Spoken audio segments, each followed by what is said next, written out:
Eu tive o privilégio de participar de alguns cafés filosóficos à distância. Alguns rostos que vejo já me são conhecidos e é um prazer estar com vocês hoje aqui. Eu vou propor algumas questões do tema que nos foi proposto e podemos então discuti-los depois de uma introdução ao tema que eu vou fazer. Há poucos anos atrás, Chris Anderson publicou um artigo que fez época. O título do artigo foi O Fim da Teoria.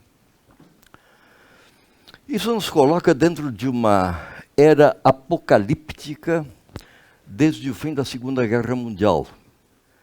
Depois do bombardeio de Hiroshima e Nagasaki, falava-se do fim do mundo, com o risco atômico. Depois se falou do fim do romance. Falou-se do fim da história.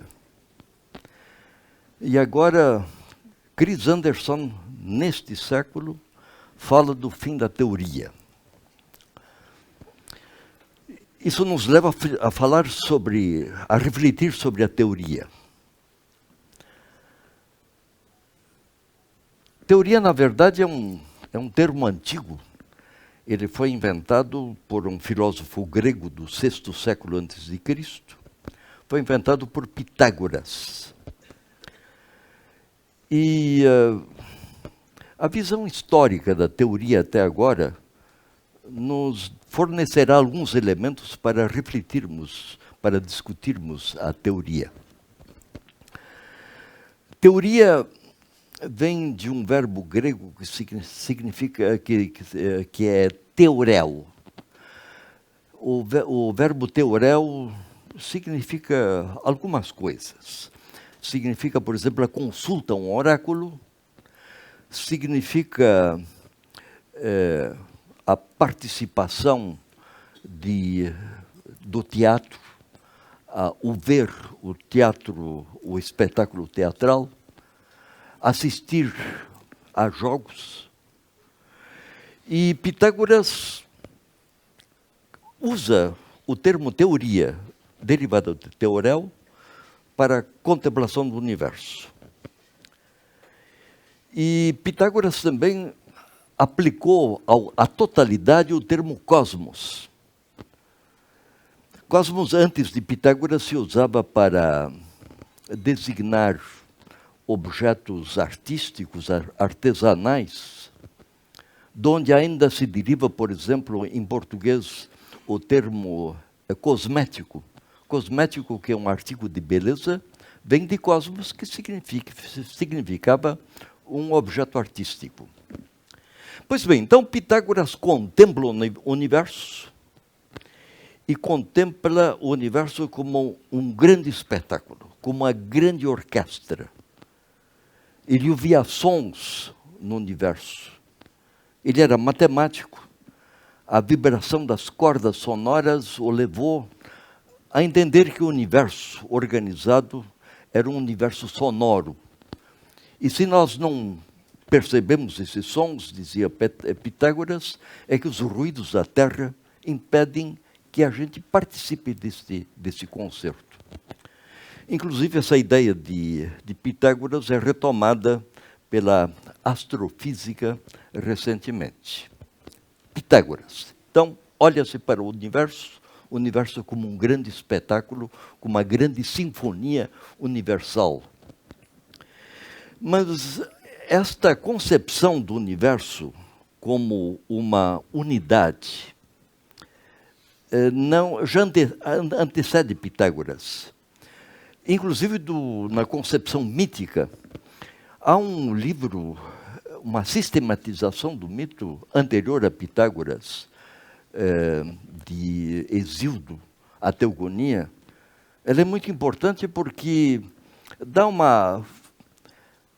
aspecto diferente a, a, a mitologia do que recentemente se faz, em que se opõe a mitologia a uma verdade de verificação, uma verdade científica. Essa oposição na Grécia não existia porque, enfim, a ciência é uma descoberta recente. Os primeiros teóricos da ciência são do século XV, do século XVI. Então, essa noção de ciência para o mundo antigo absolutamente não existe. Mas Hesíodo entendia que o universo procede da Terra primitiva, que era uma unidade, e todos os seres. Isso significa homens, deuses, plantas, montanhas, mares, astros, todos têm a mesma origem. Então, o universo é uma grande família procedente deste núcleo inicial da Terra, e ele inaugura também um pensamento cíclico. Então a vida procede da Terra e retorna à Terra. Pouco tempo depois, Heráclito de Éfeso, por volta de 500 a.C., entende que o próprio discurso seja o fundamento da totalidade. Usa a palavra grega logos. Logos que, entre outras coisas, significa discurso. Então, a realidade, na verdade, seria uma realidade discursiva. E por ser discursiva é que podemos refletir sobre ela. Os falantes, que não se isolam, são locutores deste logos, que é um logos universal. Ele introduz o termo logos, que teve uma tradição que é viva até hoje, porque lógica se deriva do logos. O primeiro teórico do logos foi Heráclito. Na democracia ateniense, o logos passa a ter um outro significado. Porque o fundamento da democracia, e a democracia grega é a democracia ateniense, do V século a.C., os teóricos da democracia ateniense fundam a democracia sobre o discurso. A democracia que é regida tanto pela Assembleia como pelo Tribunal, mas o que sustenta o pensamento democrático é o discurso persuasivo dos oradores, tanto na Assembleia como no Tribunal. Agora desenvolveu-se uma escola de oradores, os sofistas, que não tinham propriamente uma preocupação com a verdade como os filósofos anteriores.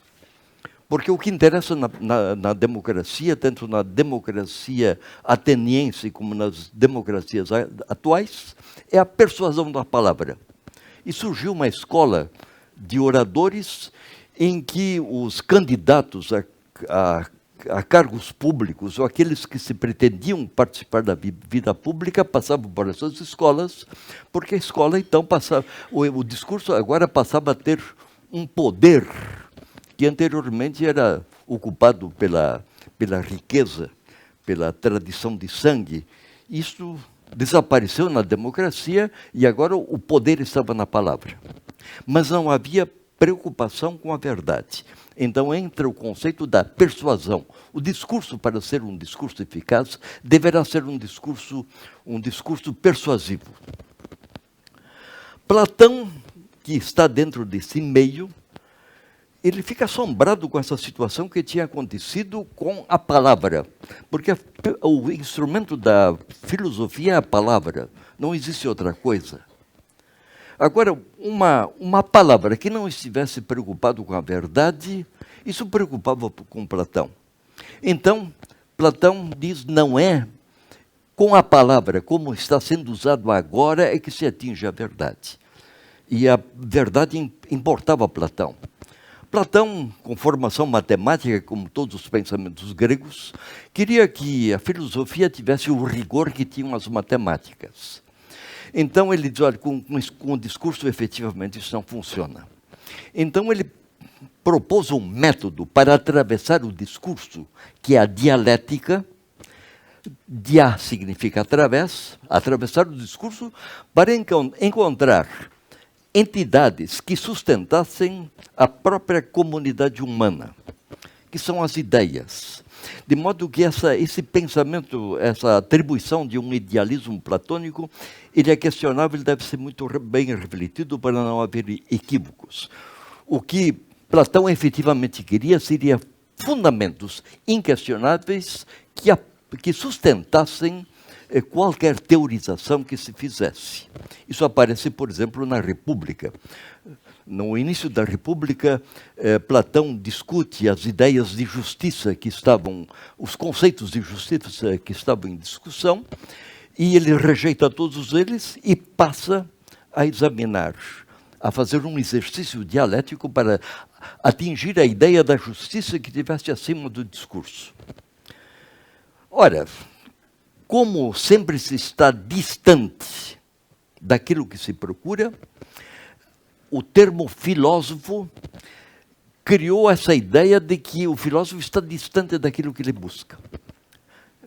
Philos, em grego, significa estar enamorado de. Então, os filósofos são enamorados do saber, mas um saber que os ultrapassa. O saber está acima do pensador. Passemos para o início do pensamento cristão. E um dos pensadores de destaque nos anos iniciais do cristianismo é Agostinho. Agostinho, que é o primeiro pensador sistemático em língua latina do quarto século. E a obra mais conhecida de Agostinho é As Confissões. Ele escreveu uma série de tratados que são fundamentais para atingir o pensamento desse período. Mas, no primeiro das Confissões, inclusive as Confissões é um gênero literário inventado por Agostinho, que não existe na Antiguidade. Ele é importante porque o homem se coloca, então, diante do divino e passa a falar da sua subjetividade. Essa subjetividade, como surge, por exemplo, em Agostinho, não existe na Antiguidade. A contemplação de Pitágoras é uma contemplação para o universo, e esse universo é exterior. E todos os pensadores gregos contemplavam o universo sem a ideia de poder agir sobre o universo e para modificá-lo. Isso dentro de uma comunidade. Agora, Agostinho isola o homem e coloca o homem diante da divindade. Agostinho diz assim: para ti nos criaste, Senhor, e inquieto está o nosso coração, a nossa alma, enquanto não repousar em ti. Ora, esta frase de Agostinho, que representa o pensamento de Agostinho, é uma coisa completamente nova. Inclusive, o que é inovador, e isso é reconhecidamente declarado, é o tempo da espera. Porque o tempo anterior a Agostinho era medido pelos astros e era um tempo completamente exterior. E agora, essa distância do homem e da espera. Outra inovação de Agostinho, ele parte o mundo em dois. O mundo do Criador e o mundo da criatura. Como vimos em Hesíodo, a Terra é uma unidade. Então, é a única unidade existente. Fora da Terra não existe absolutamente nada. Agostinho agora cria dois mundos. Este mundo e um mundo de Deus. Muito bem, nessa distância, este mundo passa a perder o significado que ele tinha antes. O que importa para a teoria, para a visão. Então perde-se a visão deste mundo. Olha-se para o outro mundo que sustenta este mundo. Fecham-se os olhos. Teatro desaparece. Jogos entram em decadência e desaparecem. O homem fecha os sentidos para o mundo voltado para Deus. Inclusive, esse logos aristotélico, o discurso, ele sobe para o seio de Deus, ele entra em Deus. O Evangelho de João já falava em que o Verbo se fez carne, porque ele estava lá, situado dentro de Deus. Então o discurso se faz com Deus, e o discurso aparece na palavra inspirada, que é a Escritura Sagrada. O mundo então fixa-se porque o objeto da reflexão era um objeto fixo. Isso se nota na arte oriental, nos ícones que produziu a Igreja Oriental, e numa fixidez por um período de 1000 anos, em que nada se move, em que o homem está voltado para o invisível e voltado para a palavra escrita. Toda discussão de pensamento filosófica ou teológica, seja qual for, toda discussão era fundamentada na palavra, que foi uma palavra inspirada de Deus. Isso vai até o século XI, o século XII, em que as coisas começam a se modificar. É o período em que se constroem as catedrais, é o período em que aparecem as universidades com uma forte influência árabe, uma revolução que se produz, por exemplo, no campo da matemática. Os árabes introduzem o zero na matemática, coisa que não existia na matemática grega e latina. Tanto a numeração grega começa com um traço, com a totalidade. Foi assim na Grécia, foi assim em Roma. Quer dizer que essa ideia de um zero e de uma sequência que vai para a esquerda, para o infinito, dois infinitos. Ideia do infinito também não existe no mundo antigo, então existem dois infinitos para a direita e para a esquerda, a partir do zero.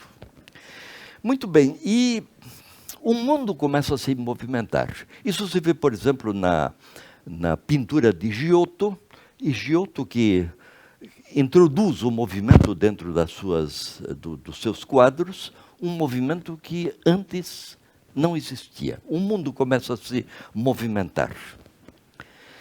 E nessa ideia de uma volta para a Terra, a literatura de Boccaccio, o Decameron, desempenha um trabalho importante.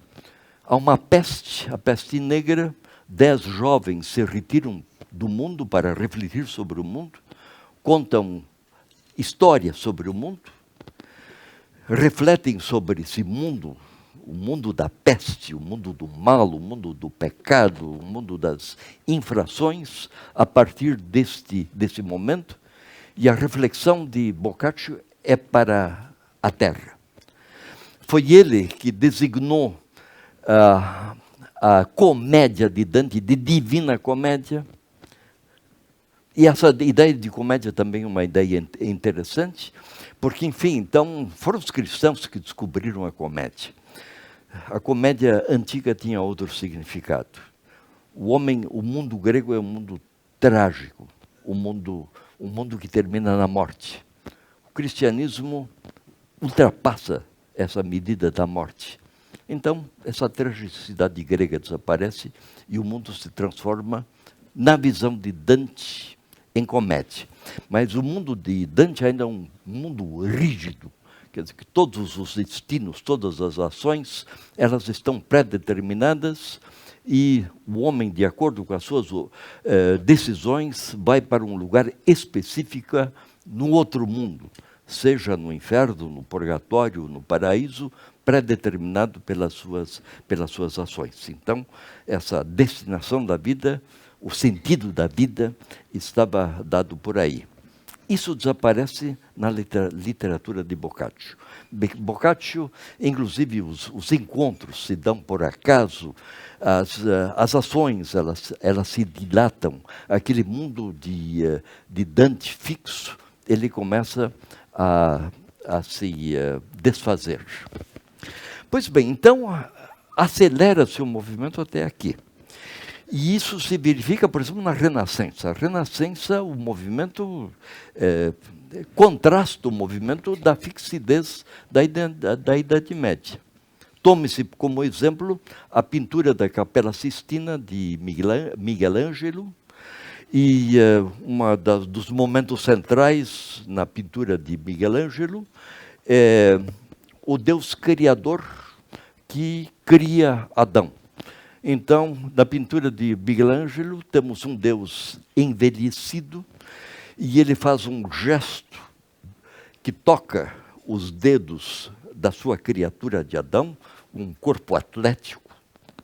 Então, é como se Deus entregasse o governo daqui por diante ao homem. E essa efetivamente foi a situação da Renascença, em que o homem começa a se mover.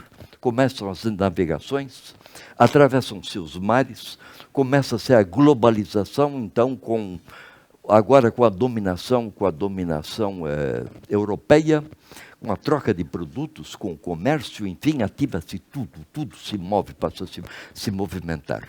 É o período do movimento. Muito bem. Uma figura importante nesta ideia de uma mundialização, uma globalização, é um teórico do século XVIII, Adam Smith, que escreve A Riqueza das Nações. Adam Smith já não está mais interessado com a palavra, como foi tradição do mundo grego até o mundo renascentista e ainda dos pensadores racionalistas dos séculos XVII. Adam Smith é o primeiro teórico da indústria. A indústria estava começando lá, e a primeira indústria do comércio, não é? Da troca de produtos. Então, Adam Smith entendia que a riqueza, na verdade, não vinha de metais, como, por exemplo, ainda acontecia nas potências como Portugal e Espanha, enriquecidas pela mineração, e um dinheiro que se gastou ou se concentrou na nobreza e que não foi produtivo, não modificou nada em Portugal e Espanha, inclusive deixou Portugal e Espanha empobrecidos. Adam Smith disse que a riqueza vem do trabalho. E isto, no início da industrialização, passou a ser um pensamento refletido na própria constituição da industrialização. Então, ele cria com o trabalho especializado. Então, quando antes, no trabalho rural, artesanal, todos faziam tudo, Adam Smith disse que a produção aumentaria se especializassem operários em determinadas coisas. Então, um alfinete. Então, havia um operário que faria a cabeça do alfinete, um outro operário que faria a ponta do alfinete. Enfim, essas pessoas adquiririam uma habilidade muito grande nessas especialidades e a produção seria muito maior. Quer dizer que Adam Smith concentra-se na produção, no produto e no aumento da produção. Esse aumento da produção propicia a possibilidade de troca. É um pensador do mercado. De um mercado, então, agora de um mercado globalizado, em que se produzem riquezas e se trocam riquezas. Pois bem, esse pensamento de Adam Smith vai até o Fordismo, que é a linha de montagem, em que cada operário fica encarregado de coisas mínimas e que depois são passadas por robôs. Se hoje se entra numa montadora de automóvel, o número de operários são muito pequenos, porque, enfim, o robô acabou fazendo absolutamente tudo, com consequências muito sérias sociais de emprego e desemprego que gera essa nova situação. Pois bem, então, esse mundo de adoecimento, ele atravessa o século XIX. Ficcionistas como Balzac, Dostoiévski, Flaubert, narram as consequências sobre o homem dessas transformações, e entra-se numa situação absolutamente nova. Bom, então esse encanto pela indústria, pela produção industrial, ela atinge os primeiros anos do século XX. Inclusive, intelectuais estavam entusiasmados com a máquina, em que a máquina livraria o homem de trabalhos penosos. Pensava-se que a máquina beneficiaria o homem, e a máquina teve consequências desastrosas nos conflitos armados, agora sustentados pela máquina, tanto na Primeira Guerra Mundial como na Segunda Guerra Mundial, que causou um banho de sangue terrível que todos nós conhecemos. E aí chegamos ao fim da Segunda Guerra Mundial. Começa-se por a palavra em dúvida. E um teatrólogo como Beckett, ele, vendo o desgaste da palavra, a inutilidade da palavra, então, inclusive até o prejuízo da teoria, a literatura de Beckett é no sentido de anulação da palavra. Ele era amigo de Joyce, e a verbalização de Joyce passou a desagradar a Beckett. Beckett se afastou de Joyce justamente por causa da palavra. Então, se vê, por exemplo, numa peça como Esperando Godot, que foi a peça revolucionária e que deu nome a Beckett. O que é em Godot? Há duas pessoas que falam sobre uma figura que não aparece nunca, que é Godot, um diálogo completamente inócuo. Então, o espectador está diante de uma linguagem desgastada, de uma espera inútil, e tem-se o confronto com a própria pessoa. Isto que se viu no teatro passa a ser teorizado por Flaubert. Flaubert em As Palavras e as Coisas, e Flaubert faz uma declaração espantosa em Palavras e as Coisas.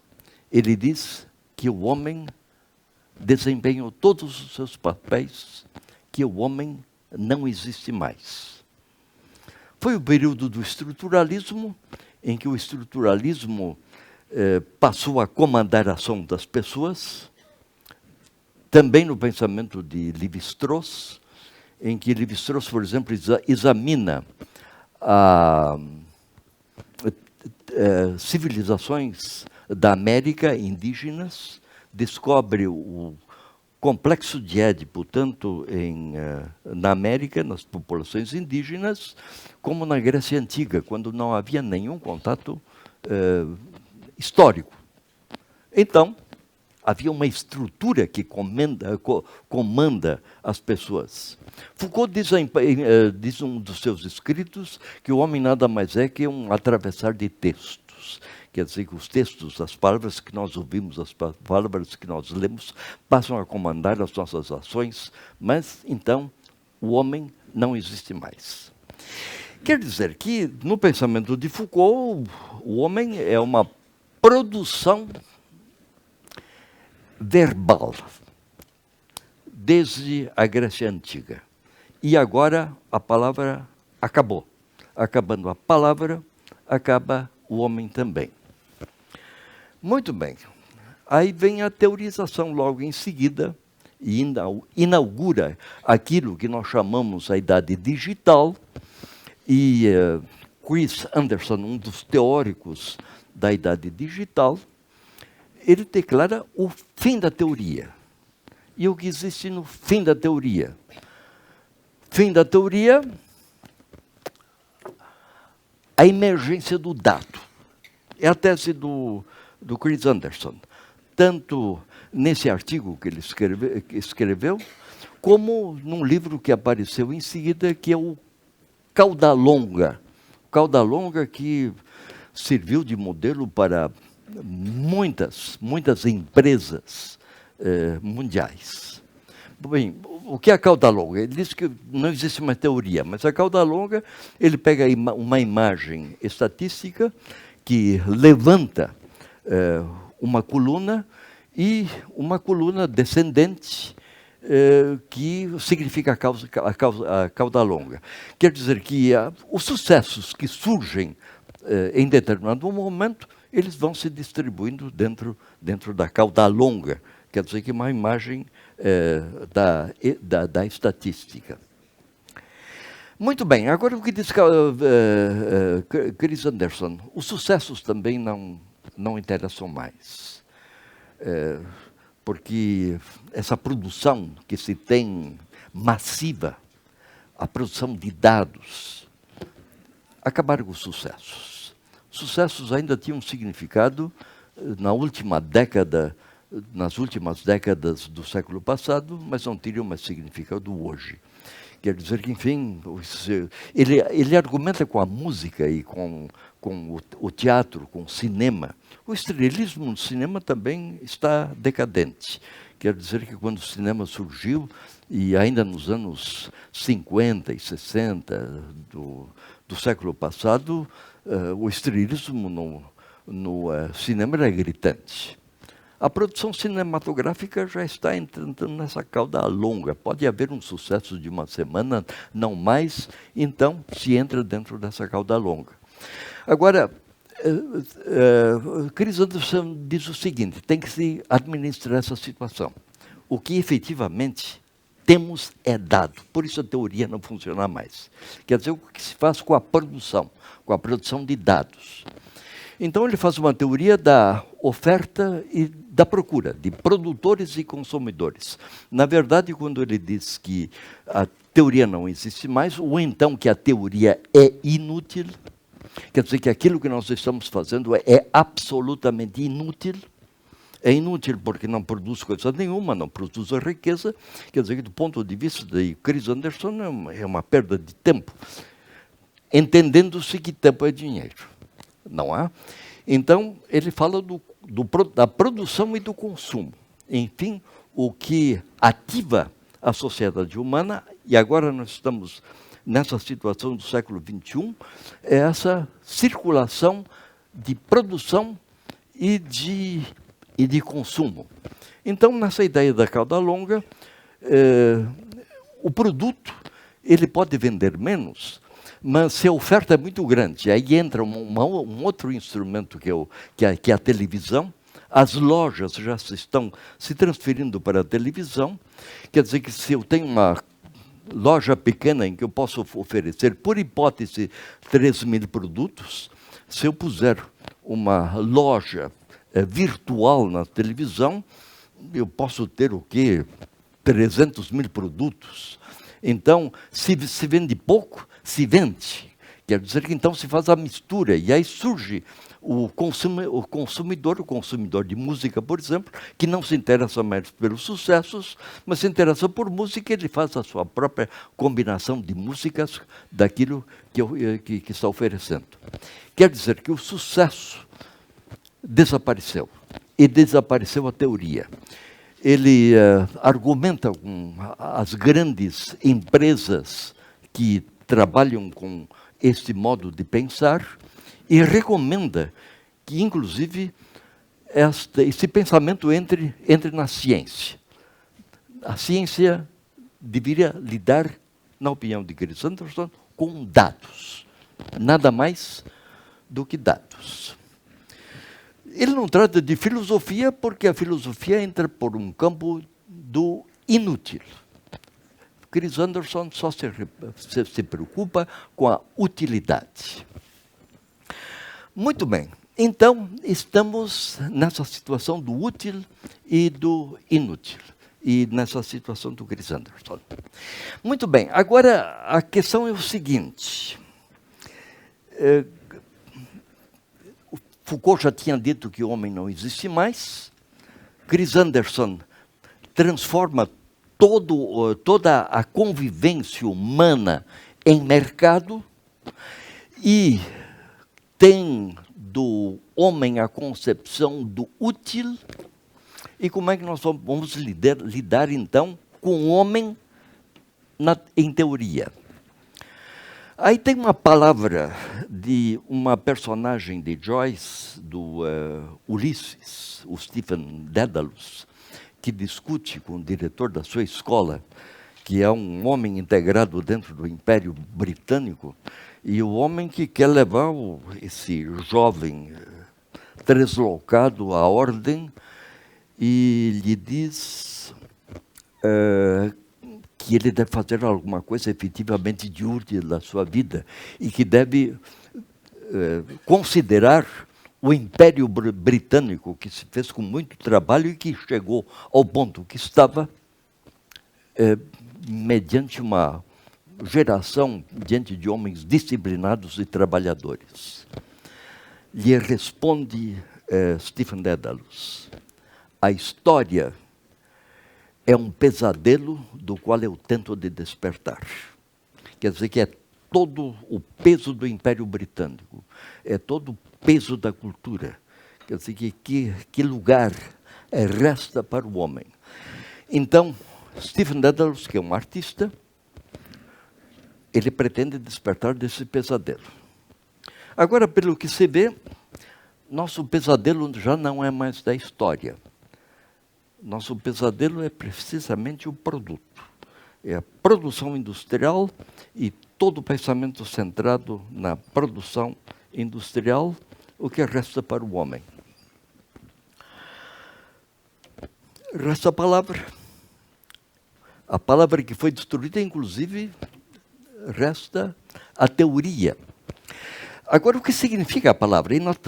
Enfim, a palavra então desapareceu, a gente tem que repensar, temos que repensar tudo, repensar inclusive a palavra. E há vários teóricos que se preocupam com essa situação.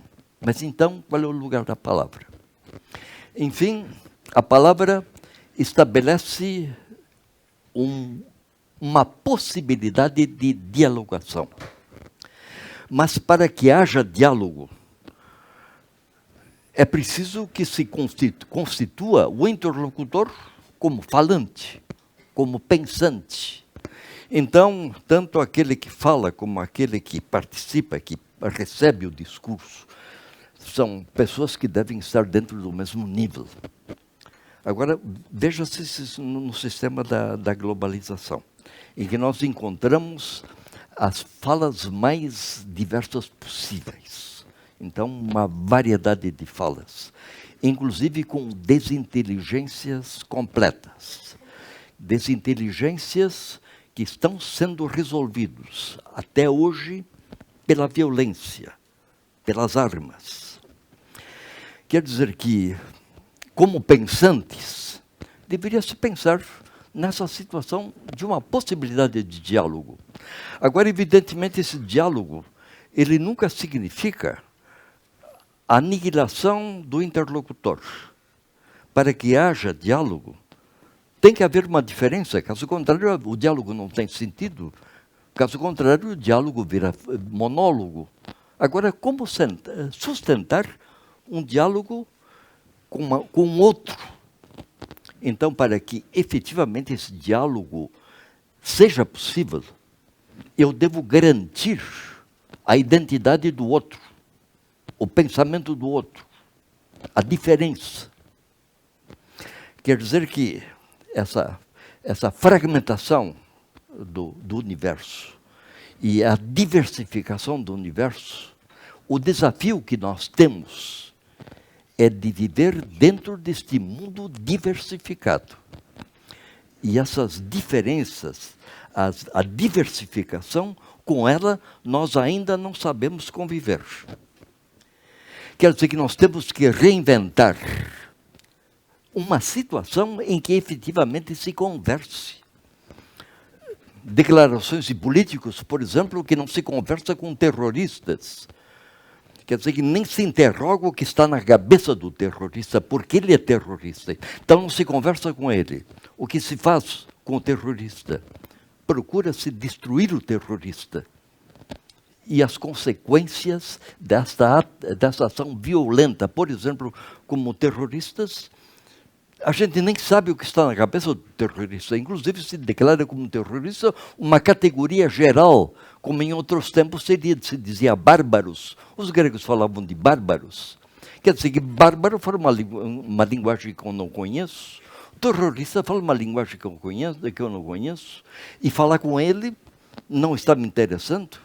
Agora veja o que significa o terrorismo hoje e todos os mecanismos que estão sobre isto. Stephen Dedalus, a história é um pensamento do qual eu tento despertar. Nós estamos nessa fase do despertamento. Agora esse despertamento não se dá de uma hora para outra. O despertamento é um processo, mas efetivamente devem se criar condições para que este processo seja possível, para que o diálogo surja. Inclusive pelos meios de comunicação, existem jovens que não conversam mais, que estão presos à imagem, presos a informações. Somos bombardeados por informações, inclusive das informações das redes sociais. Quer dizer que estamos tão divididos nesse mundo que nos invade, que invade a nossa própria privaticidade. Agora veja os sistemas de controle que existem sobre os cidadãos em nome da segurança. Quer dizer que toda a minha vida particular está registrada em algum lugar com os aparelhos que eu tenho na minha casa. Estou sendo vigiado dentro da minha própria casa. Se isto um dia tiver um sentido político, os dados que se necessita estão lá. Aí temos que refletir sobre o conceito de democracia. Como é possível exercer uma democracia com sistemas de vigilância que pegam não só governantes, e havia há pouco tempo discussão sobre isso, mas sobre a vida privada de cada um de nós. Quer dizer que estamos numa nova fase teorizada por Hannah Arendt, da tirania.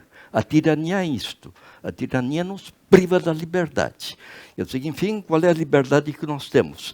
Inclusive, uma outra ideia do Chris Anderson, o gosto. O gosto é o meu gosto. Mas esse meu gosto é um gosto fabricado. E o Chris Anderson propõe, indica meios como se pode fabricar o gosto. Quer dizer que se eu fabrico um produto, eu preciso que esse produto seja consumido. Se não existe gosto para o meu produto, há técnicas para produzir o gosto. Abro o televisor e aparece uma imagem que eu não pedi, que me mostra uma ilha maravilhosa, uma ilha que antes de eu morrer eu tenho que frequentar para ser feliz. Então, encaminho todo o meu capital, etc., para ver essa ilha.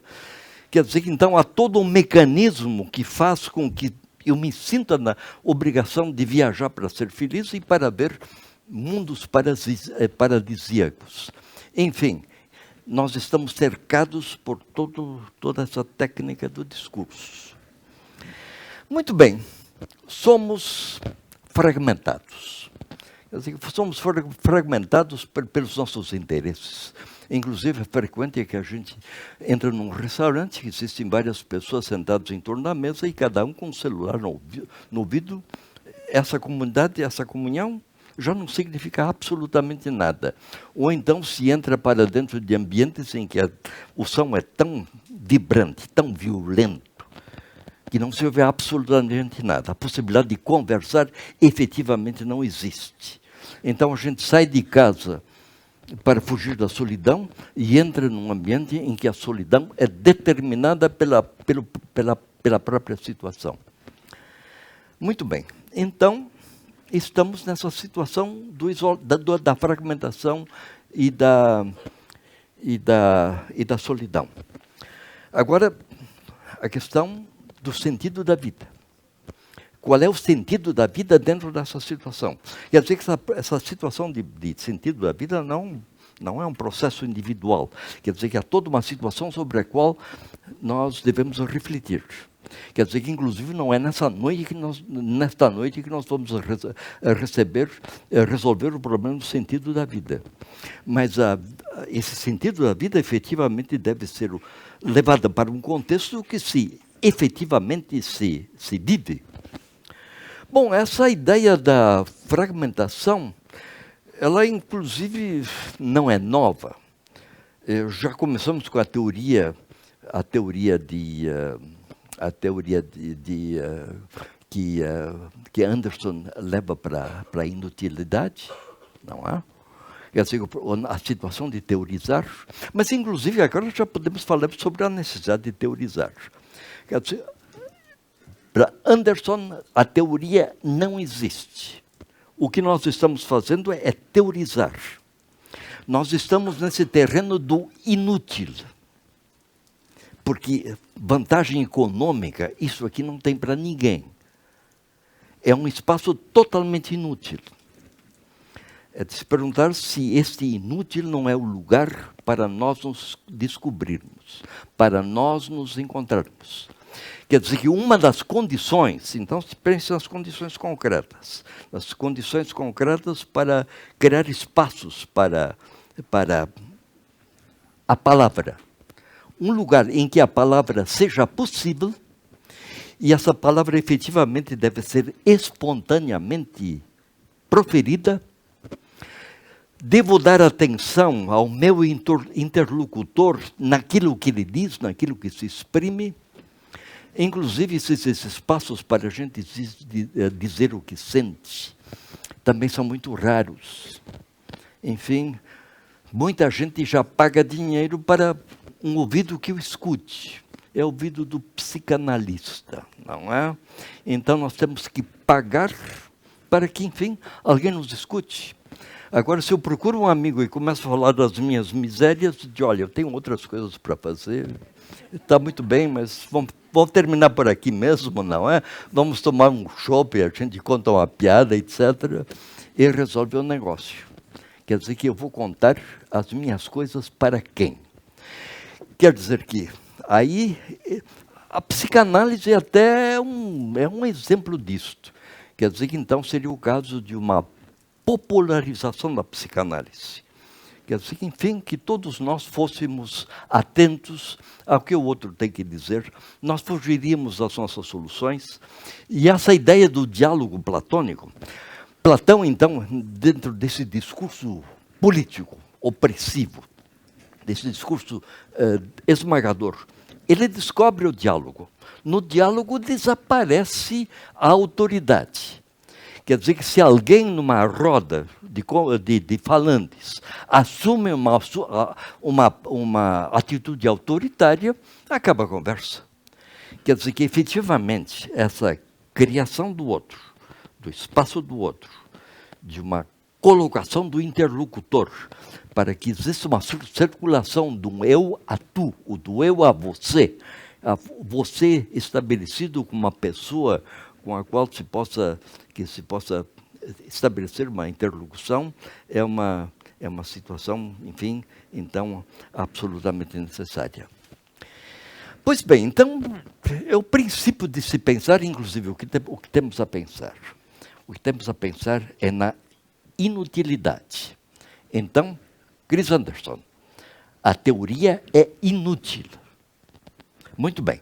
Então, ele empurra a teoria para o campo da inutilidade. Muito bem. Então, criemos um espaço inútil onde possamos ser teóricos, não é? Quer dizer que, enfim, é a construção de mim mesmo, é a construção de mim próprio. Agora, eu não me construo a mim próprio fora de uma sociedade, agora dentro de uma sociedade de diferentes. Agora, enfim, para que haja a possibilidade de uma criação de pensamento, sem divergência, isto é absolutamente impossível. É tolerar a divergência, é prestar atenção aos divergentes, para a possibilidade de uma construção dentro desse campo da divergência. Então entramos na questão da narrativa. Enfim, a narrativa não é só um plano da ficção. Todos os espaços inúteis estão dentro desse plano da narrativa. Quer dizer que o que faz a narrativa? A narrativa é o campo da invenção. Quer dizer, da invenção do quê? Eu não sei.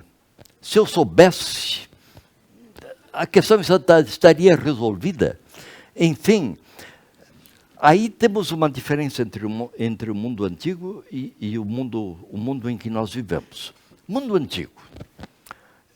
Tome-se, por exemplo, um navegador como Ulisses. Ulisses, ele navega além dos seus compromissos de guerreiro, etc., mas em todo caso ele está por 20 anos fora de casa. Muito bem, agora ele chega para casa.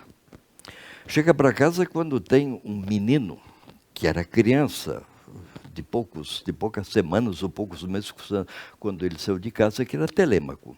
Telêmaco agora já é um rapaz de 20 anos. Agora, então, essa é a preocupação antiga. Como é que esse menino pode se formar sem o modelo do pai? O modelo estava no passado. Então, havia um lugar para retornar. Isto já fica abalado no próprio Ulisses de James Joyce. Quer dizer que o Bloom, que representa o Ulisses da cidade moderna, com as complicações domésticas que ele tem, ele já não tem mais para onde ir. Esse núcleo familiar já não abriga mais, o modelo já não existe mais. Muito bem, a ideia dos modelos do passado sumiram. Agora, efetivamente, a gente não pode viver sem modelos. Quais são os modelos do futuro? Eu não sei. Quer dizer que, diante do futuro, eu estou diante de uma situação absolutamente escura. É ser lançado para uma situação obscura. Muito bem. Mas, então, este é o espaço da inutilidade. Isso significa fora do mercado da compra e da venda de produtos, em que nós nos construímos a nós mesmos, em que nós nos construímos dentro de um mundo rompido e dividido, dentro de um mundo em que se constituem interlocutores para uma construção minha e para uma construção geral. Aí uma palavra de Platão que pode ser voltada a ser refletida. Platão perguntava como é que se pode viver com justiça num mundo injusto. Por isso ele queria criar uma sociedade justa. Muito bem. Então, a nossa pergunta é a seguinte: como é que eu posso viver humanamente num mundo desumanizado? Muito bem, esse mundo humano, ele já está sendo ameaçado há muito tempo. Foucault, o homem não existe mais. O homem desempenhou todos os seus papéis. Então, a busca de um modelo do passado está perdida. Quer dizer que o mundo é completamente diferente. Enfim, essa aceleração, inclusive a digitalização, a informática e todos os mecanismos que nos servam, não existe nada similar no mundo antigo. Pois bem, como é que isso pode contribuir para o nosso benefício? E aí o sentido da vida. Quer dizer, qual é o sentido desse copo? Na verdade, esse copo não tem sentido nenhum se eu não lhe der sentido. Quer dizer, então, esse copo tem um líquido e que eu preciso para a minha sobrevivência. Então, eu dou sentido ao copo. Qual é o sentido do mundo? Sentido nenhum. Qual é o sentido da flor? A flor não tem sentido se eu não lhe der valor. Qual é o sentido das pessoas? As pessoas não têm sentido se eu não lhes der sentido. E aí entra essa elaboração verbal. Nós temos um instrumento que nenhuma espécie animal tem. É o discurso. As espécies animais, e pode ser que até as plantas, se comuniquem. Mas essa comunicação é uma comunicação limitada. A nossa possibilidade de comunicação é uma possibilidade sem limites. Quer dizer que se este sem limites é real, nós temos que nos valer desta possibilidade. Quer dizer que não se trata de restringir o discurso, mas explorar todas as possibilidades que o discurso tem. É uma palavra de Fernando Pessoa, em outra situação, mas que vale para esta. Fernando Pessoa, na mensagem, diz o seguinte: o mundo grego e o mundo romano foram um mundo sem limites, com limites. O mundo sem limites é português. É contemporâneo. O mundo sem limites é o nosso mundo. Quer dizer que nós temos uma noção do ilimitado em todos os sentidos. Veja-se a astrofísica. Há bem pouco tempo, nós olhávamos para o céu e víamos alguns astros no céu. Hoje já se fala em 100 bilhões de galáxias conhecidas. O resto, nada impede que este universo se multiplique por 100 bilhões também. Aí estamos nessa situação, efetivamente, do ilimitado. Bom, o nosso ilimitado está no discurso. Então, para a nossa convivência, não podemos perder esta oportunidade de efetivamente elaborar este ilimitado do discurso. Mas para que esse discurso efetivamente seja ilimitado, eu não posso estabelecer os limites. Por exemplo, os limites daquilo que eu penso. Quer dizer que se só tem valor aquilo que eu penso, eu me isolo e não converso mais com ninguém. Inclusive se dá com alguns homens encantados com o seu próprio saber, que não falam com ninguém porque não têm o que falar. Agora, qual é a humanidade de um discurso dessa natureza? Inclusive, a filosofia tem um caráter acadêmico, se dá dentro de salas fechadas. Então, isso que faz o café filosófico, de levar ao infinito essa conversa. Então, efetivamente, dentro desse contexto, pensemos no ilimitado discurso. Tá, obrigado.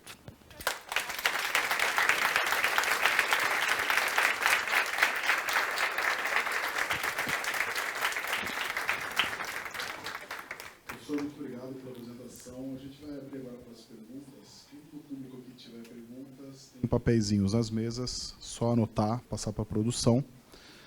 Estamos transmitindo no Facebook, no YouTube, também dá para ver no nosso aplicativo, pelo nosso site. Fica o convite para todo mundo baixar e nos seguir nas redes sociais.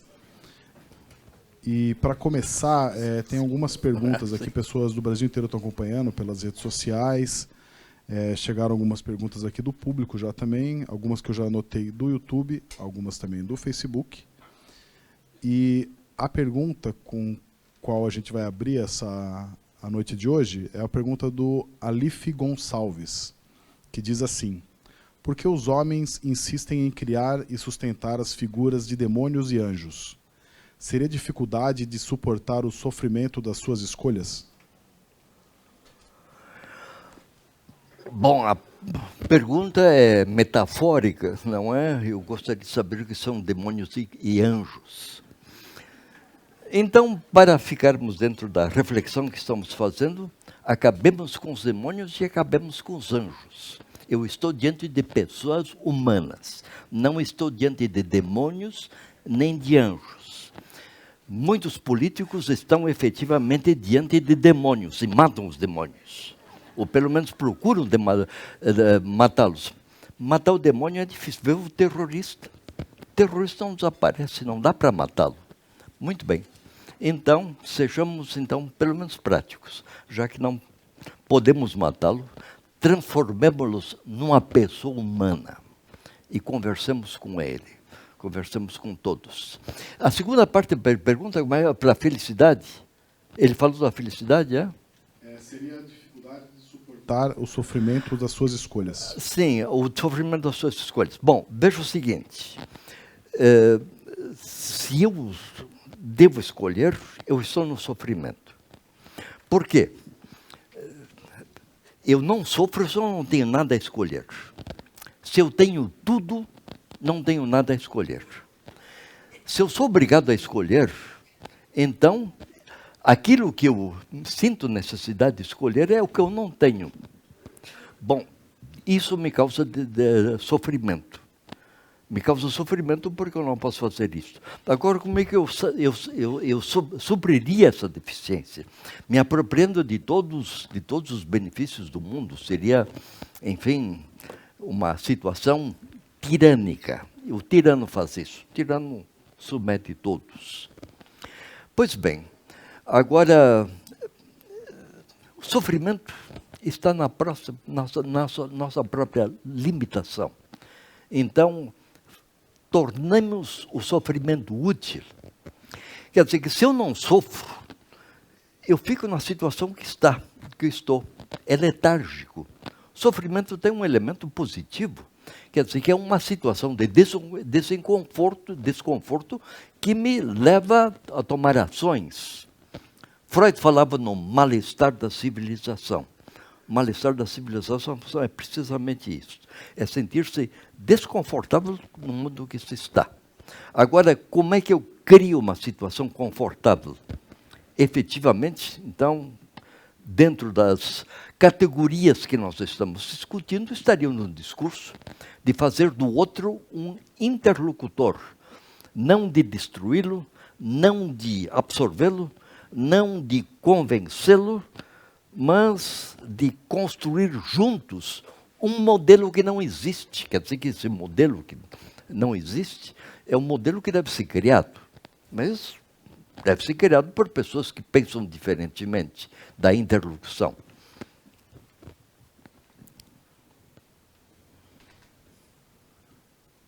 Uma pergunta do público veio da Tatiana. Diz assim: em relação aos diálogos, é possível afirmar que o crescente aumento da violência social e o amontoamento de pessoas no sistema carcerário está relacionado à falta de diálogo e de entender o porquê das pessoas adquirirem determinados comportamentos? Bom, isso está muito bem formulado. Agora veja o seguinte, é um problema das grandes cidades brasileiras.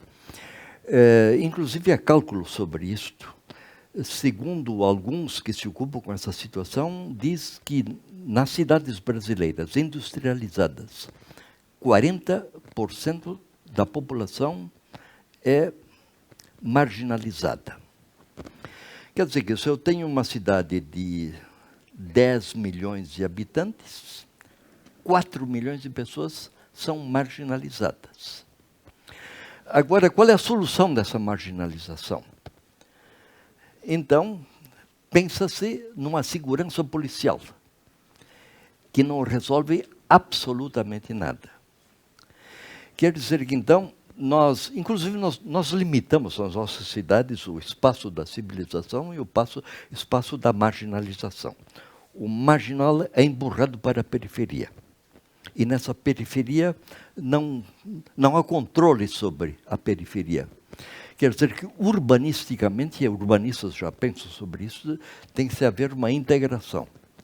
E aí, efetivamente, é que todos tenham as mesmas condições de saúde e de instrução.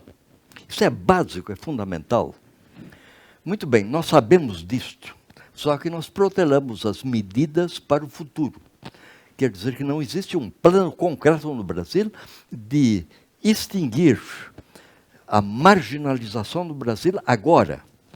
Inclusive, nós nem sabemos o número de iletrados, porque existe uma coisa cômoda na legislação brasileira. No momento que o cidadão assina o seu nome, ele passa a ser alfabetizado. Quer dizer que o número de iletrados pode ser enorme no Brasil. Existem números sobre isso, por exemplo, o problema do consumo do livro. Quer dizer, nos países desenvolvidos, a leitura per capita por ano chega a 8 livros per capita. Israel parece que chega a 18 livros per capita por ano. No Brasil, nós estamos entre 1 e 2, dependendo das regiões. Não importa o livro, inclusive o livro didático, seja o livro que for. Quer dizer que a inclusão dentro... E agora, por que livro? Porque livro leva a pensar. Quer dizer que as imagens nos deixam numa posição cômoda. Se eu trabalhei um dia e vou para casa e me coloco diante do televisor, eu não quero mais coisa nenhuma, eu quero ficar em paz, quero ver algumas imagens até eu dormir. É uma situação passiva. Quer dizer que o livro entendido como trabalho de pensamento, quer dizer que eu dialogo com o livro também. Quer dizer que não existe livro concluído. O livro que efetivamente entra na formação é aquele livro que, depois de lido, se estabelece diante de mim como interlocutor. Bom, a situação brasileira todos nós conhecemos. O nosso sistema carcerário, todos sabem em que ele está. Quer dizer que se pensa o cárcere como um lugar de reabilitar a pessoa para entrar dentro da sociedade produtivamente, acontece o contrário. Quer dizer que entrar dentro de uma prisão significa sair da prisão pior do que se entrou. Então, é uma situação urgente que temos que resolver. Então, é o problema carcerário que tem que ser resolvido, o problema da saúde e o problema da educação. E o problema da educação, nós sabemos como é que está nacionalmente. Quer dizer que os jovens são desestimulados a exercer o magistério dentro da condição que devem viver se adotam um magistério, não é? Enfim, aí são elementos que nós temos que resolver e não estamos resolvendo, estamos protelando. Quer dizer que este é o exercício do discurso. Agora, como é que eu posso despertar o discurso, o diálogo, em pessoas que não têm nem condições de entender o problema que está se falando?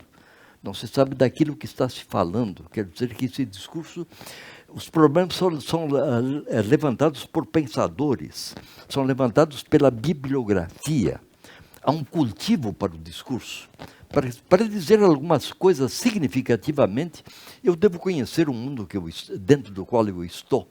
E esse mundo se tornou tão complexo que efetivamente ele me toma muito tempo para eu começar a ser do mundo, a estar no mundo, que é uma categoria filosófica, levantada, por exemplo, por Heidegger, esta de estar no mundo.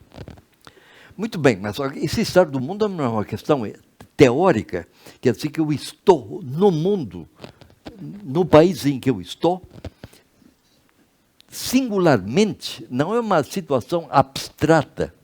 Em que mundo eu estou? Agora, enfim, como é que se resolve essa situação? Se essa resolução não começa em mim, no indivíduo, nada se resolve. Caso contrário, teremos, então, pessoas que se incumbem de pensar pela maioria, gera tirania, gera humilhação, etc. Essa condição de falante, eu devo me dar essa condição de falante. Eu sei que eu devo participar do diálogo, que é um diálogo necessário. Agora, a complexidade é muito grande, quer dizer que, enfim, devia se discutir essa questão em todas as áreas, e, antes de tudo, na área política, em que as prioridades são desviadas para outros lugares, inclusive com prejuízo recente de pesquisas e de universidade, etc. O que significa isto? Em que até governantes dizem que o pensamento é um elemento perturbador, que é preciso trabalhar. É a tese do Chris Anderson, de produzir mecanicamente. Somos transformados em máquinas e somos demitidos como seres pensantes e falantes. A situação é gravíssima, gravíssima para a salvação do homem, da pessoa humana, do interlocutor, das pessoas com as quais nós gostaríamos de conviver.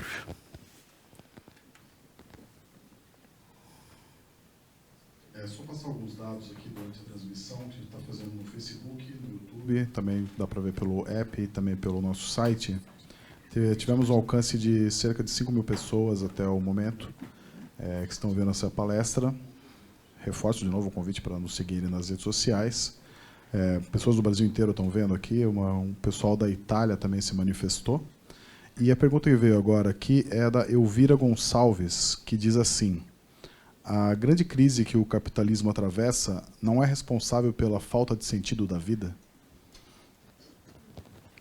Bom, essa é a tese. Inclusive, nós temos que pensar sobre o útil. Quando é que eu sou útil? Eu sou útil como produtor e consumidor. Quer dizer que o esforço político é de me tornar útil. Agora veja o seguinte, aí tem um problema da marginalidade. Quer dizer que eu frequento lugares, restaurantes, casas de espetáculo, ambientes, que pessoas estão excluídas, economicamente excluídas desse espaço. Quer dizer que, enfim, acabar com essa diferença de centro e periferia nos centros urbanos é absolutamente urgente. Quer dizer, então, medidas erradas, polícia e exército para resolver essa situação. A intervenção não resolve absolutamente nada, porque as pessoas são as mesmas pessoas que estão lá. Quer dizer, que prendem-se 100, 200, 1.000 pessoas. Sim, existem milhões de pessoas que estão dentro dessa situação, não é? Enfim, não se pode entender isso, tratar isso como pela situação da maldade. Uma pergunta que se fez anterior, não é que essas pessoas sejam más. Agora imagine-se se nós tivéssemos sido criados dentro dessas situações precárias, em que na margem se vive. Algumas situações são completamente desumanas. Muito bem, então é esse processo da inclusão. Agora, veja, fala do capitalismo, o que está havendo, efetivamente, sem pensar ideologicamente na situação. Está havendo uma concentração do capital. Parece, pelos entendidos, que 90% do capital mundial está na mão de 10% da população. Quem declara imposto de renda no Brasil? São 20%, não é? 20% de pessoas declaram imposto de renda, porque os demais estão abaixo do mínimo para declarar imposto de renda. E esse mínimo já é muito pequeno. 20% da população brasileira paga imposto de renda. Isso significa 80% da população brasileira está vivendo nessa situação desumana, em que não tem uma renda nem suficiente nem para declarar o que está ganhando, não é? Quer dizer que a situação é grave. Então, enfim, é uma situação mundial, é muito grave no Brasil, e efetivamente essa situação de inclusão, fora de qualquer esquema ideológico de esquerda ou direita que se pretende criar, que inclusive essa situação de esquerda e direita está se diluindo. É um compromisso efetivamente nosso conjuntamente, inclusive das diferenças. Quer dizer que aí que está o respeito e o pensamento do diferente. Quer dizer que um dos males da vida política também é isto, de estabelecer, então, um pensamento central e excluir os demais, e combater os demais, desempregar os demais. Acaba o diálogo, acaba a imposição de uma ideia. Agora, então, Platão, como é que se pode viver com justiça dentro de um país injusto? Um país que, por causa das minhas ideias, me exclui, quando ninguém me ouve. Então, pensemos nessa situação da palavra. Enfim, do cultivo da palavra, no exercício da palavra, na instrumentalização da questão da palavra. Quer dizer que se essas pessoas que estão na margem, seja o motivo que for, não forem trazidas para dentro do discurso, não há solução. Então são tratados como massa, uma massa anônima, desumanamente tratados, o que se dá nas prisões, inclusive nas intervenções militares e policiais que se dão à margem. Então, essa situação do discurso, enfim, já que vem uma pergunta de outro continente, é efetivamente uma situação global, não é? Então, a saúde, a instrução é fundamental. Inclusive, se nós conseguirmos progredir nessa situação, a situação da violência também vai acabando. Quer dizer que para entender a violência, eu preciso efetivamente me preocupar com a violência. Por que as pessoas se tornam violentas? Todos nós somos violentos. É preciso saber administrar essa violência e fazer com que essa violência seja efetivamente uma violência produtiva e para o exercício de todos. Pois bem, volto a pensar naquilo que eu tinha proposto para ser discutido, essa questão do exercício da palavra. Quer dizer que se a palavra distingue a pessoa humana das outras espécies, para levar o homem a uma situação de igualdade, é introduzir efetiva dentro de uma fala. Não se trata do projeto de criar uma racionalidade, de impor uma racionalidade, ou de criar um objeto, de propor um objeto. Quer dizer que esse objeto nós temos que criar. E ele se cria discursivamente. Quer dizer que pode haver projetos errados, mas, enfim, esse erro deve ser discutido. E as pessoas que eu considero que estão pensando erradamente, eu devo ouvi-las, devo dar oportunidade para falá-las. Então, fora de situação econômica, a economia também é um reflexo dessa situação. Enfim, acho que a humanização do homem resolveria uma série de situações.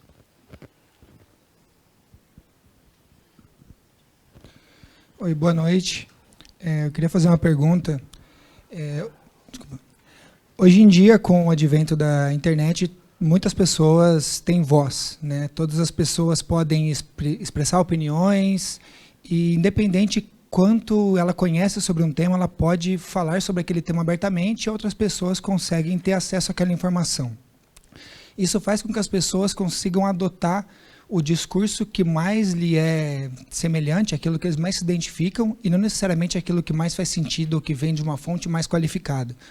Como que a gente pode combater essa disseminação de desinformação de forma a conseguir levar as pessoas a pensarem um pouco mais racionalmente e estabelecer uma linha de raciocínio que faça sentido?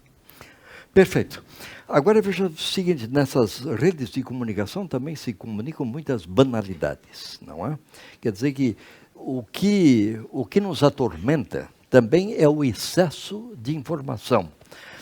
Essa tese já foi levantada por Humberto Eco antes da situação que nós vivemos. A veiculação de mensagem, de pensamentos, etc., é muito fácil. Mas, enfim, aí a veiculação de superficialidades, não é? Quer dizer que o que é superficial, enfim, é o visível. É toda a importância que a gente dá para a visibilidade. A palavra também tem uma outra função, essa palavra de profundidade. Quer dizer que, nesse mundo da produção e do consumo, O que importa é a visibilidade. Quer dizer que todo o mercado é um mercado que cultiva visibilidade pelo aspecto, pelo ambiente, pelas luzes, etc. Enfim, é uma situação de visibilidade. Quer dizer que é a visibilidade que eu gostaria que, enfim, como fosse visto. Então, é uma situação que me agrada. Mas aí estamos na superfície. Quer dizer que outra coisa que essa palavra significativa tem, é de entrar num outro nível, no nível da profundidade, de me interessar pelo outro nos seus sentimentos, nas suas angústias. Então, antes de julgar, antes de prender a pessoa, por que não se conversa com ela? E parece que isso não está sendo hábito. Então, há uma infração, aplica-se a lei para a infração e se penaliza a pessoa por causa da infração. Onde é que está o diálogo nessa situação? Pois é, então. Quer dizer que se não se humaniza o homem pela palavra, então continuamos ligando com objetos, com sub-homens, etc., criados pela própria situação, pela concentração do capital. Quer dizer que, enfim, o desenvolvimento está contribuindo para isso também. Quer dizer, que veja as montadoras. Então, onde tempos atrás trabalhavam 1000 homens, agora tem 100. E esses 100 podem ser reduzidos a 10, e a robotização pode tirar todas as pessoas. Quer dizer que, enfim, há muitos pensadores que estão pensando nisso. Quer dizer que tem que se pensar no meio em que esta libertação do trabalho penoso que a máquina tem para nos libertar, essa libertação beneficia efetivamente todos. É um modelo a ser discutido. Isso é muito difícil porque, efetivamente, as resistências são muito grandes. Mas, então, pessoas de todas as categorias e de todas as especialidades deveriam ser convocadas para pensar, para resolver um problema comum. Acho que, enfim, se o que nos distingue é a palavra, e aí o problema da teoria. Veja, Chris Anderson, a teoria é inútil. Agora veja a gravidade de uma tese dessa natureza. Como dizia no início, isso que nós estamos fazendo é inútil. Pergunto se desta inutilidade nós não podemos efetivamente criar melhores condições de vida.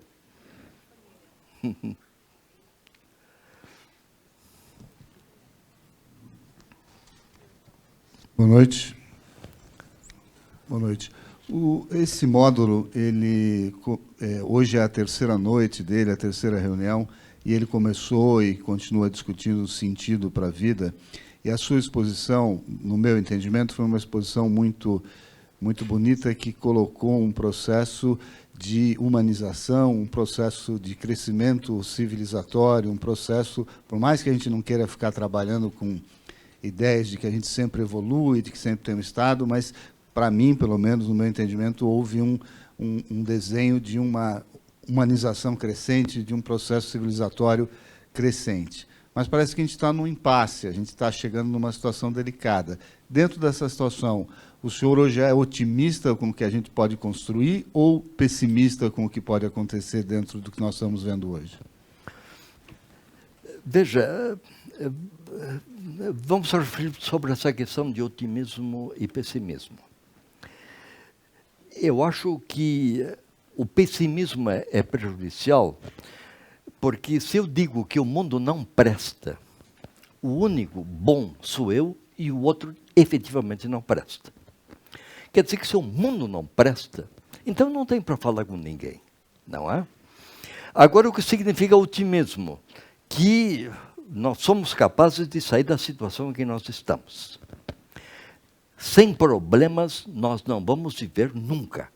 Quer dizer, pensar num paraíso terrestre, em que todos estamos absolutamente satisfeitos, isso nunca vai existir. Quer dizer que qualquer sociedade que nós pensemos nunca será uma sociedade, então, apocalíptica, final, que resolveu todos os problemas. Isso nos destruiria como homens também. Então, pensemos no presente, inclusive o sentido da cidadania. Quer dizer, que o que me declara cidadão, depositar um voto na urna quando isto for solicitado, produzir e vender, a minha cidadania se resolve nisto. Quer dizer que, enfim, a cidadania tem um sentido muito maior, inclusive esta de aceitar o outro como outro, com todas as suas diferenças. Quer dizer que eu só consigo me construir diante do outro. Enfim, aí a palavra de Aristóteles, que deve ser atualizada, que o homem é um ser político. Político no sentido que vive dentro de uma polis, dentro de uma cidade. Pois bem, o que é a polis hoje? A polis é o mundo. Enfim, essa é a dificuldade, de criar efetivamente uma interlocução. Porque no campo internacional estão havendo agora ameaças de guerra, de bombardeio, de consequências que a gente não sabe, sem uma interlocução. Inclusive, os espaços de interlocução são abandonados para o exercício da força. Essa é uma situação completamente retrógrada. Quer dizer que tem que se protestar contra isto para que, efetivamente, levar todos a uma situação de pensantes. Agora, esses pensantes, nesse sentido, a filosofia grega nos dá um exemplo. Uma coisa que eu sei, eu não sei nada. Quer dizer que se eu entro dentro de um grupo de pensantes, eu devo me demitir daquilo que eu penso para que o grupo efetivamente possa funcionar. Essa foi a ideia de Platão no diálogo. Quer dizer que se individualmente não se pode resolver, quem sabe conversando. Aí se cria isso que Platão queria, essa república dos pensantes, que é a república dos filósofos. Isso significa a república das pessoas que não sabem nada e gostariam de saber. Quer dizer que a solução para a humanidade se tornaram de tal maneira complexas que, inclusive, é difícil pensar sobre isso, porque existem setores que me estão absolutamente proibidos, aos quais eu não tenho acesso. Inclusive para o exercício da democracia. Como é que eu posso ser responsavelmente ativo dentro da minha sociedade democrática se informações fundamentais sobre as quais eu deveria deliberar me são negadas? Então, inclusive a democracia tem que ser repensada. Então, pense-se numa democracia de filósofos. Isso significa numa democracia de homens pensantes. Quer dizer que, enfim, se pretende implantar uma democracia numa população em que a maioria da população é iletrada, a democracia nunca vai funcionar.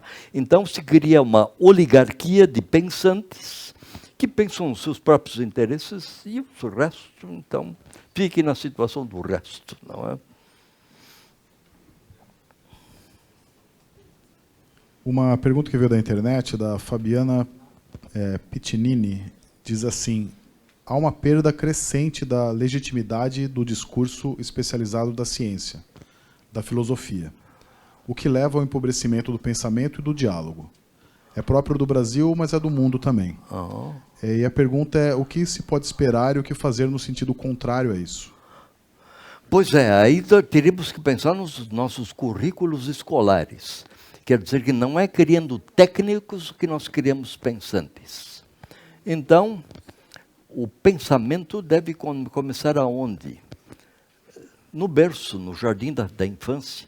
As crianças são inteligentíssimas. E muitos adultos reprimem a inteligência da criança porque é perturbadora. Então a coisa já começa por aí, não se ouve a criança. Não se permite que a criança expresse o que efetivamente tem que expressar.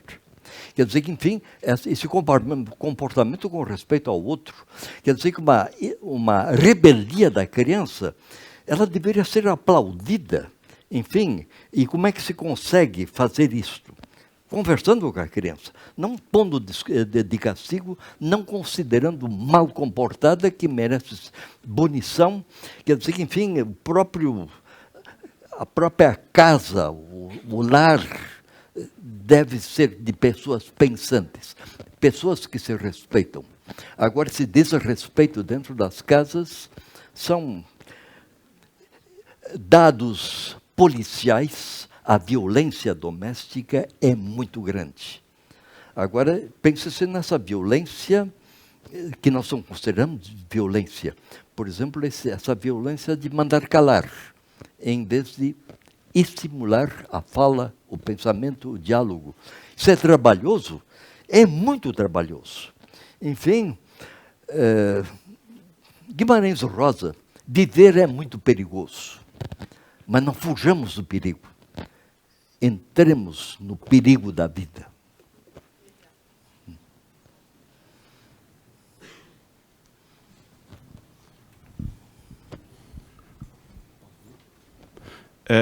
Boa noite.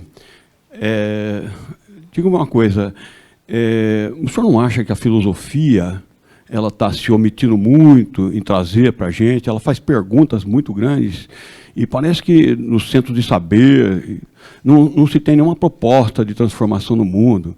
Indagar, por exemplo, uma velha pergunta do tipo, será que o poder é governo? Ou então, será que o poder de uns faz a ordem para os outros? Que estaria uma questão hoje do tamanho do Estado, que está muito grande no mundo, e talvez deveria ser respondida novamente. O senhor não acha que a filosofia anda se omitindo e nos trazer alguma ideia nova?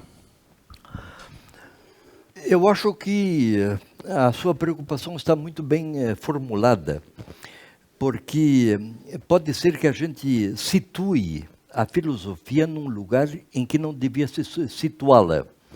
Até bem pouco tempo se falou, até aqui em São Paulo, em ideias fora do lugar.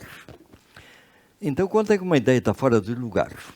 Se eu, por exemplo, admiro um pensador, seja europeu, a maior parte dos pensadores são europeus. Então, eu me encanto com alguém, enfim, eu me torno, sei lá o quê.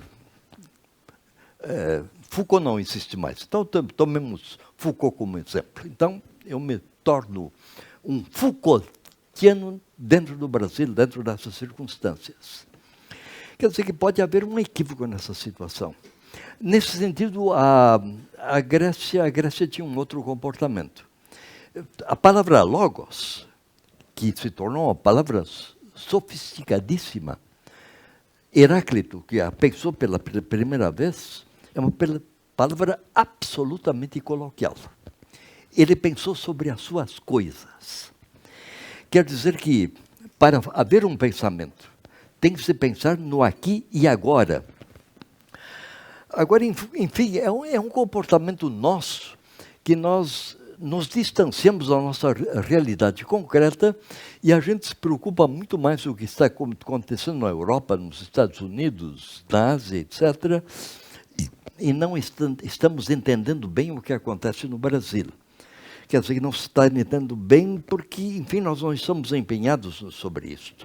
Então, o primeiro compromisso daqueles que pensam é pensar as nossas coisas. E pensar sem modelos, a partir de uma situação nossa. Então, nós nos transformaremos em pensantes. Isso é difícil, é dificílimo, é perigoso, é perigosíssimo. Porque, efetivamente, o homem acomodado não quer que se mexa com uma situação como está. Está muito bem, nós estamos vivendo bem, não estamos morrendo de fome, existem desempregados, enfim, mas nós estamos empregados, então vamos manter a coisa como está. Quer dizer que surge uma voz que perturba esta ordem que nós estamos, isso nos deixa muito preocupados. Pois é, convivamos com essa preocupação. Filosofia sempre é isso. O filósofo sempre é inquietante. E ninguém diz que o filósofo acerte. Agora, como é que eu posso levar o filósofo vai pensar diferentemente do que ele pensa. Se eu não conversar com ele, não dá. Agora, se eu estou num nível tão abaixo da conversa dele, também não existe conversa. Então, nada se modifica e a filosofia fica completamente inútil. Por isso, eu volto a ressaltar um espaço como este, inclusive que tem âmbito internacional, em que a gente, inclusive, possa pensar. Quer dizer, então, é entrar nessa categoria de pensantes. Como? Pensando e deixando pensar. E suportar as posições contrárias. Não coibi-las, não eliminá-las, não proibi-las. Pelo contrário, de fomentá-las para que... Porque uma ideia só se combate com uma ideia, não existe outra coisa. Agora, combater ideias à força, por ordem dentro da situação, eliminar os pensantes para criar uma situação de ordem, é criar uma sociedade de objetos, de robôs. Uma pergunta que veio do público, do Matheus, diz assim: os crescentes avanços tecnológicos evidenciam cada vez mais uma sociedade em que muitos têm voz, mas poucos estão dispostos a ouvir. Nesse contexto, a morte da teoria não intensificaria esse processo de desumanização, uma vez que a teoria, na forma de abstração, é uma das virtudes que nos tornam humanos? Perfeito, de perfeito acordo. Inclusive, essa visão pedagógica de ver o universo como uma sinfonia, ela é muito interessante. Como é que se cria uma sinfonia? Por vozes diversas. Inclusive, um livro que chamou muita atenção e que merece ser refletido é o de Marcuse, que fala do homem unidimensional. O que é o homem dimensional para Marcuse? Esse livro apareceu lá pelos anos 60 do século passado, então em que a Marcuse diz o seguinte: direita e esquerda não existe mais, porque a industrialização nos países do leste europeu é tão avançada como a industrialização dos países do ocidente. Então, a maquinização é a mesma. O que é o homem dimensional, unidimensional? É o homem absolutamente satisfeito. É o homem que tem casa, o homem que tem família, o homem que tem horas de lazer, que tem uma casa de campo e ganha o que precisa para sobreviver, que não tem preocupações econômicas. É um homem absolutamente feliz. É um homem unidimensional, não pensa em outras coisas. Quer dizer que devemos pensar no contrário do homem unidimensional, num homem pluridimensional. Enfim, nós somos muitas coisas. E dar oportunidade para que se desenvolvam essas muitas coisas. Para que se ouve essa sinfonia pitagórica, essas muitas vozes. Quer dizer que eu deveria me sentir confortável quando encontro uma pessoa que pensa diferentemente e começar a dialogar com o diferente, caso contrário, acaba o diálogo. Se eu não converso com os diferentes, eu não converso com ninguém, me reduzo ao silêncio. E, efetivamente, que é um estado de letargia, um estado de morte da teoria. Agora, essa teoria, para se manter viva, ela tem que ser repensada a cada momento. Porque o mundo não é estático, as nossas relações com o mundo elas se alteram continuamente, se alteram com as pessoas que estão em torno de nós, com os novos aparelhos que são postos à nossa disposição, e agora a velocidade é muito grande. Quer dizer, o celular que eu uso hoje, que me é utilíssimo, um produto que é lançado amanhã já inutiliza o meu computador, não encontro, digo, meu celular, eu não encontro mais nem peças para repor, tenho que botá-lo fora para adquirir um novo. Quer dizer que essa é a produção, uma produção voltada para o produto. Quer dizer que, então, tirar a ideia do produto para pensar o homem. Foucault, o homem não existe mais. Muito bem. Se o homem não existe mais, ele tem que ser inventado. Tem que ser inventado agora e a todo momento. Porque o homem desaparece sempre. Quer dizer que o que nos diferencia das outras espécies animais é efetivamente a nossa mobilidade. Essa mobilidade que para Fernando Pessoa não tem limites, é ilimitada. Entrar nesse congresso do ilimitado, isso é altamente desconfortável, porque o que me dá conforto é a situação em que eu estou. E gostaria que não fosse sendo mexida porque está funcionando. Muito bem. Então, meu problema está resolvido. Enfim, eu não posso me preocupar com a humanidade. Preocupa comigo? Tá bem. Então, não mexa comigo. Pode mexer com quem quiser, mas eu estou bem. Este é o homem unidimensional. Quer dizer que nós temos que abandonar também o nosso conforto para entrar nessa pluralidade que é sempre desconfortável. Ela desarma, ela nos tira o chão, que é a situação do filósofo. O filósofo perde o chão, ele mina o fundamento. Minado o fundamento para criar uma situação nova. É a situação humana. Quer dizer que nós perdemos o conforto da vida animal em que tudo está previsto. Nas nossas vidas nada está previsto. E essa situação se agrava momento por momento. Quer dizer que essa teorização não é uma teoria que resolva todas as coisas, tipo uma ideologia capitalista, uma ideologia comunista, ou seja lá o que for. Fuja-se das ideologias e se pense em soluções para problemas que nos são propostos aqui e agora, e permanecemos nessa mobilidade. Professor, infelizmente a gente está sem tempo para mais perguntas, mas eu queria repassar a palavra para o senhor, caso você queira fazer um encerramento da noite de hoje. Bom, só posso aplaudi-los, inclusive aplaudi-los pela inutilidade em que compareceram.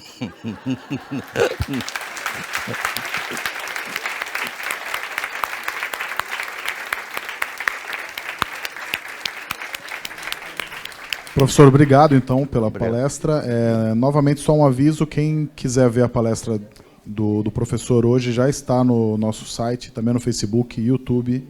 Lembrando que em julho a gente estará de férias, as gravações do café. E a gente retorna no dia 9 de agosto com o módulo O Começo da Vida. Então, e nos vemos lá. Então, você quer me tirar os aparelhos, tá bom.